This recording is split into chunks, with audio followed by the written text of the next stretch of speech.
കേരളം ലോക്സഭാ തെരഞ്ഞെടുപ്പ് പ്രചാരണത്തിന്റെ അവസാന ദിവസങ്ങളിലേക്ക് പരസ്യപ്രചാരണം തീരാൻ ഇനി 2 നാൾ മാത്രം. ദേശീയ നേതാക്കളെ അടക്കം രംഗത്തിറക്കി കളം പിടിച്ചതിന്റെ ആത്മവിശ്വാസത്തിലാണ് മുന്നണികൾ. വിജയസാധ്യതകളെക്കുറിച്ചുള്ള ചർച്ചകളും സജീവമാണ്. 2019-ൽ UDF തൂത്തുവാരിയ കേരളത്തിൽ ഇരു മുന്നണികളും BJPയും ഏറെ പ്രതീക്ഷയിലാണ്. വിവരങ്ങളുമായി അൻഫിലിഡ് ഡിസൂസ ചേരുകയാണ്. അൻഫിലിഡ്, തിരുവനന്തപുരം LDF സ്ഥാനാർത്ഥി പന്ന്യൻ രവീന്ദ്രന്റെ പ്രചാരണ യാത്രയ്ക്ക് ഒപ്പമാണ് അൻഫിലിഡ് ഉള്ളത് എന്ന് മനസ്സിലാക്കുന്നുണ്ട്. എന്താണ് അവിടെ നിന്ന് നൽകാൻ കഴിയുന്ന വിവരങ്ങൾ?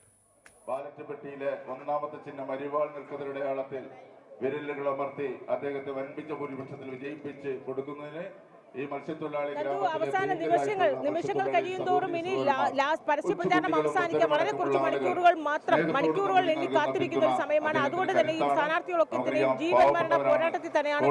സംസ്ഥാനത്തുടനീളം അവസാന ലാപ്പിൽ സ്ഥാനാർത്ഥികൾ വോട്ടർമാരെ നേരിട്ട് കണ്ട് വോട്ടർപ്പിക്കുന്നതിനുള്ള തിരക്കിൽ തന്നെയാണ്. തകൃതിയായി തന്നെയാണ് അവസാന നിമിഷങ്ങളിലൊക്കെ അവസാന ലാപ്പിലൊക്കെയും പ്രചാരണ പരിപാടികൾ നടന്നുകൊണ്ടിരിക്കുന്നത്. നമ്മളിപ്പോൾ നിൽക്കുന്നത് പന്ന്യൻ രവീന്ദ്രൻ, തിരുവനന്തപുരത്തെ ലോക്സഭാ മണ്ഡലം സ്ഥാനാർത്ഥി, ഇടതുമുന്നണി സ്ഥാനാർത്ഥി പന്ന്യൻ രവീന്ദ്രൻ പ്രചാരണ പരിപാടിയിലാണ്. അദ്ദേഹം ഇപ്പോൾ തിരുവനന്തപുരം തീരദേശ മേഖലകൾ കേന്ദ്രീകരിച്ചാണ് അദ്ദേഹത്തിന്റെ പ്രചാരണ പരിപാടികൾ പുരോഗമിച്ചുകൊണ്ടേയിരിക്കുന്നത്. ഇപ്പോൾ പൊഴിയൂർ മേഖലയിലാണ് പന്ന്യൻ രവീന്ദ്രൻ സ്ഥാനാർത്ഥികളെ വോട്ടർമാരെ നേരിട്ട് കണ്ട് വോട്ടർ അഭ്യർത്ഥിക്കുന്ന ഒരു തിരക്കിലാണ് അദ്ദേഹം.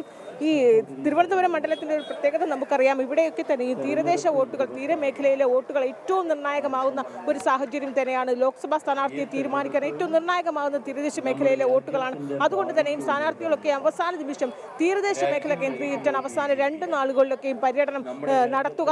രാവിലെ ശശി തരൂർ, UDF സ്ഥാനാർത്ഥി ശശി തരൂർ രാവിലെ മുതൽ അദ്ദേഹം തീരദേശ മേഖലയിൽ തന്നെയായിരുന്നു. അത് ഉച്ചവരെയും ഈ തീരദേശ പ്രദേശങ്ങളിലൊക്കെ തന്നെയും മത്സ്യത്തൊഴിലാളികൾക്കിടയിലായിരുന്നു അദ്ദേഹത്തിന്റെ വോട്ടഭ്യർത്ഥന. അതോടൊപ്പം തന്നെയും BJP സ്ഥാനാർത്ഥി രാജീവ് ചന്ദ്രശേഖർ, അദ്ദേഹം ഈ തീരദേശ മേഖലയിൽ തന്നെയായിരുന്നു അദ്ദേഹത്തിന്റെ പര്യടനം. അതുകൊണ്ട് തന്നെ അവസാന ലാപ്പിലൊക്കെ ഈ റോഡ് ഷോ നടത്തുകയും ഒക്കെ ചെയ്ത് തീരദേശത്തെ വോട്ടുകൾ സമാഹരിക്കാനുള്ള ഒരു തിരക്കിൽ തന്നെയാണ് സ്ഥാനാർത്ഥികളൊക്കെയും ഉള്ളത്. സംസ്ഥാനത്തെ മുഴുവൻ മണ്ഡലങ്ങളിലും ഒരു പ്രതീതി ഈ രീതിയിൽ തന്നെയാണ് മുന്നോട്ട് പോയിക്കൊണ്ടേയിരിക്കുന്നത്.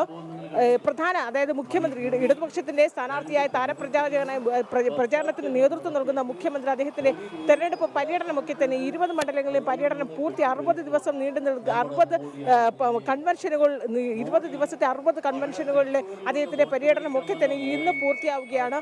നേരിട്ട് മുഖ്യമന്ത്രി പ്രചാരണത്തിലുടനീളം 20 മണ്ഡലങ്ങൾ അദ്ദേഹത്തിന്റെ പ്രചാരണം, ഇടതുപക്ഷത്തിന്റെ സ്ഥാനാർത്ഥികൾക്ക് വേണ്ടി അദ്ദേഹത്തിന്റെ പ്രചാരണം ഉണ്ടായിരുന്നു. അതോടൊപ്പം തന്നെ മറുഭാഗത്ത് കോൺഗ്രസ് ആകട്ടെ വലിയ രീതിയിൽ തന്നെ താരപ്രചാരകർ രംഗത്തെത്തി. കോൺഗ്രസും BJPയും ഒക്കെ തന്നെ പ്രചാരണം ഇപ്പോഴും സജീവമായി രംഗത്ത് മുന്നോട്ട് കൊണ്ടുപോയിക്കൊണ്ടിരിക്കുകയാണ്.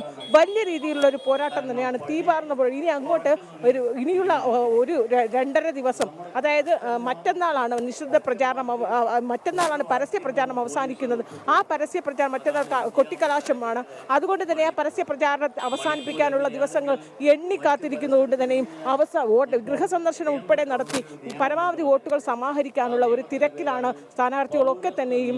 ഈ കൊടും വെയിലും കൊടും ചൂടുമൊക്കെ അവഗണിച്ചുകൊണ്ട് തന്നെയാണ് സ്ഥാനാർത്ഥികൾ അവസാന നിമിഷങ്ങളിലൊക്കെ ഇവർക്ക് സ്വാധീനമുള്ള മേഖലകൾ, സ്വാധീനമുള്ള പ്രദേശങ്ങളിൽ, സ്വാധീനമുള്ള സംഘടനകളും സ്വാധീനമുള്ള വ്യക്തികളും ഒക്കെ. അൺഫിലിട്ടാണ് വിവരങ്ങൾ നൽകിക്കൊണ്ടിരുന്നത്. അവസാനവട്ട പ്രചാരണ തന്ത്രങ്ങളുമായി മുന്നണികൾ രംഗത്തുണ്ട്. സംസ്ഥാനത്തുടനീളം പരസ്യപ്രചാരണം അവസാനിക്കാൻ ഇനി 2 ദിവസം മാത്രം അവശേഷിക്കെ വലിയ വോട്ടുറപ്പിക്കാനുള്ള അവസാനവട്ട ഓട്ടത്തിലാണ് മുന്നണികൾ.